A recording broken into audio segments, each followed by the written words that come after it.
Momentum समझाने से पहले वो आपसे 2 क्वेश्चन करता है, और वो क्वेश्चन क्या है, वो ये है कि एक जो बुलेट है हैज़ वेरी स्मॉल इनर्शिया। भाई क्यों इनर्शिया उसका स्मॉल है? क्योंकि जो गोली होती है उसका मैस बहुत थोड़ा होता है ना।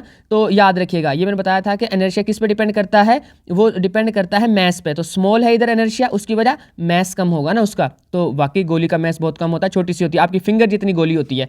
तो due to its small mass, उसने आगे बता भी दिया है। But why does it impact is so strong when it is fired from the gun. लेकिन ये है कि चीज़ छोटी सी है, इनर्शिया थोड़ा सा है, मैस बहुत कम है, जैसे ही फायर किया जाता है पर अगर बंदे को मारा जाए तो बंदा मर जाता है, जानवर को मारा जाए तो जानवर मर जाता है। अगर किसी मतलब दीवार में आप उसको मार रहे हैं तो वो तकरीबन उसके हाफ तक घुस जाएगी, या कोई और बॉडी है तो उसके अंदर से गुजर के चली जाएगी। इतनी ज़्यादा पावरफुल है वो तो बहुत यानी कि स्ट्रॉन्ग चीज़ है, कोई बहुत ज़्यादा फोर्स वो तो एग्जर्ट करने वाली चीज़ है। तो ये कैसे है? इनर्शिया तो उसका कम है। तो वो तो कह रहे थे कि इनर्शिया पे बहुत सी चीज़ें डिपेंड करती हैं, मोशन भी। अगर किसी चीज़ को रोकना है तो इनर्शिया की चीज़ हम कह रहे थे कि अगर भारी चीज़ें तो रोकना मुश्किल है, छोटी चीज़ें तो रोकना आसान है, पर गोली तो बड़ी छोटी चीज़ है, रोकना बड़ा मुश्किल है उसको। बल्कि रोकना नहीं है, उसको रोकने की ट्राई ना कीजिएगा। खैर, वो कहते हैं द इम्पैक्ट ऑफ नेक्स्ट, मतलब एक और भी वो बात बता रहे हैं। वो कह रहे हैं the impact of a loaded truck on a body coming it's way is very large even if the truck is moving slowly. वो कहते हैं भाई ट्रक बड़ा आहिस्ता आहिस्ता चल रहा है, पर जो उसके रास्ते में चीज़ आएगी ना, उससे जब वो टकराएगा ना, उस चीज़ को लग पता जाएगा कि वाकई भाई कोई चीज़ टकराई है मेरे से।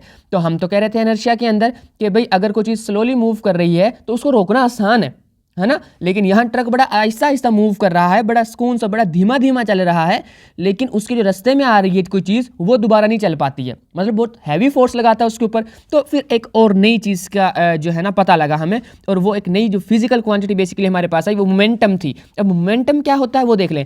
Momentum of a body is the quantity of a motion it possesses due to its mass and velocity.